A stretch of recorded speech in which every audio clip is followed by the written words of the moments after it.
Hey everyone, thank you for watching my channel. My name's Amanda, and today I made pumpkin oatmeal cookies for my family. They are not gluten-free. I used wheat flour in this recipe, but my youngest child, he absolutely loved this cookie. It's really soft and it's perfect for like a breakfast cookie. I love cooking with oatmeal, and this was such a perfect combination of the oatmeal and the pumpkin for like a fall cookie. Let me show you how I made them. Here are the ingredients that I used in this recipe: old-fashioned oats, ginger, cinnamon, brown sugar, butter, salt, pumpkin puree, vanilla extract, wheat flour, sugar, 1 egg, baking powder, baking soda. And for the egg, we're actually just going to use the egg yolk. You need 1 stick of butter, and I'm going to microwave it until it's completely melted. While it's microwaving, go ahead and preheat your oven to 350 degrees. Add 1/2 cup of white sugar. Add 1/2 cup of brown sugar.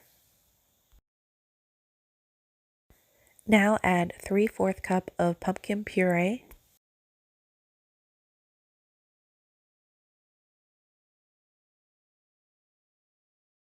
Now mix everything together until it's well combined.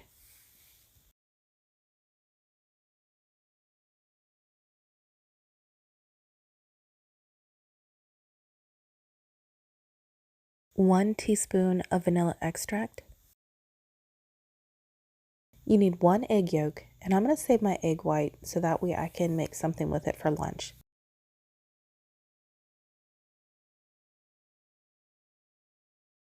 Now that we have added the egg yolk and the vanilla extract, we're going to go ahead and mix these together with everything else until it's nicely well combined.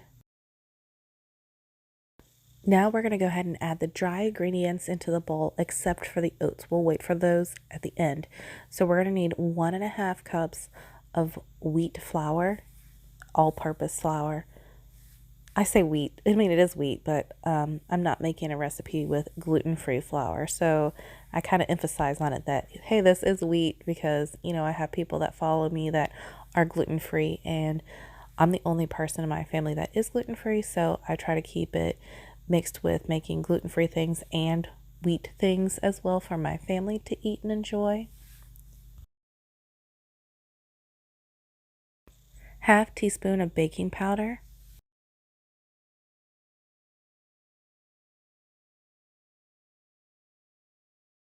1/2 teaspoon of baking soda. Add 1/2 teaspoon of salt. 1/2 teaspoon of ginger. 1 teaspoon of cinnamon. Now mix all the ingredients until they're well combined.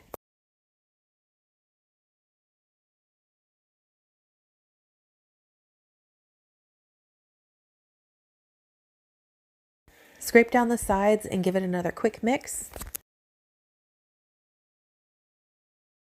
Finally, we are going to go ahead and add 1 cup of oatmeal, and then we're going to go ahead and mix it together until it's nicely incorporated in. The oatmeal is well distributed throughout the mixture.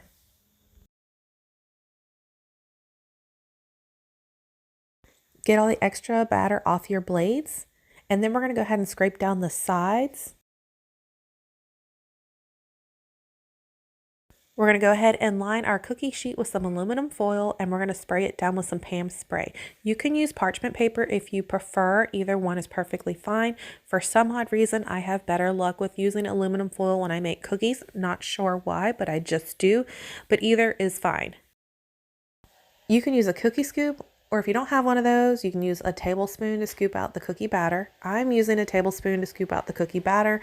That way all the cookies are the exact same size. I will say that the batter is really sticky. It wants to just really stick to your hands. So the first ones I rolled out by hand. And then after my second round of cookies, I actually used Pam spray on my hands, which I should have done with in the beginning.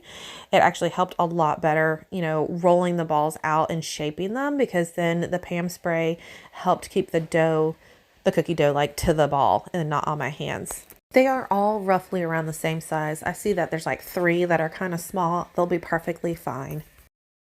I'm going to go ahead and spray my hands with some Pam spray so that way I can slightly pat these down to kind of flatten the tops, so that way when they bake, they don't bake into like circular blobs. I want them to be nice and pretty looking, and they'll be roughly around the same shape and size.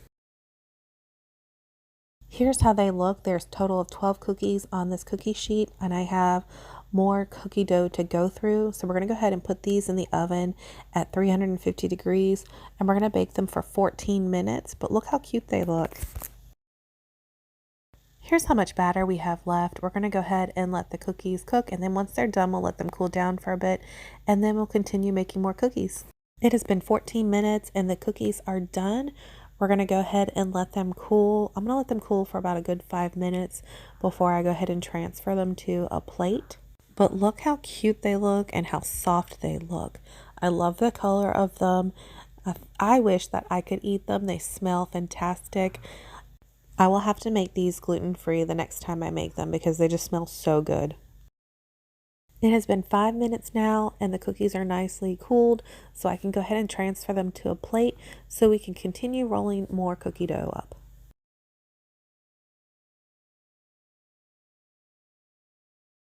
This time I've sprayed my hand with some Pam spray and I massaged it onto my hands so that way when I roll the balls, that way the dough does not stick to my hands.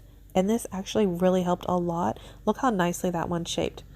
So the Pam spray definitely does help make them nicely shaped. So I definitely recommend doing that for this recipe.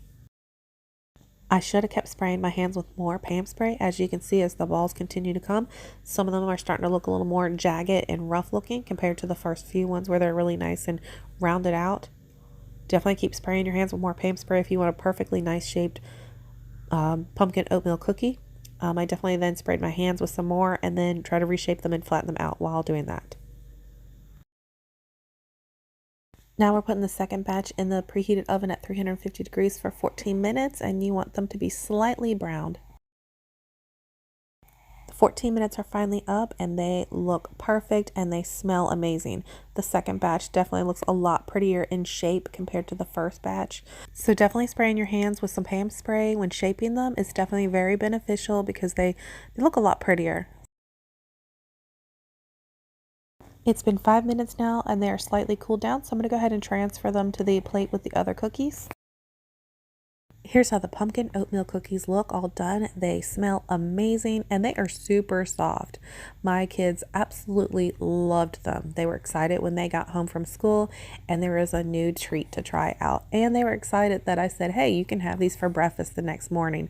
And they were like, really, a cookie? I'm like, yes, they are going to be perfect for a breakfast cookie.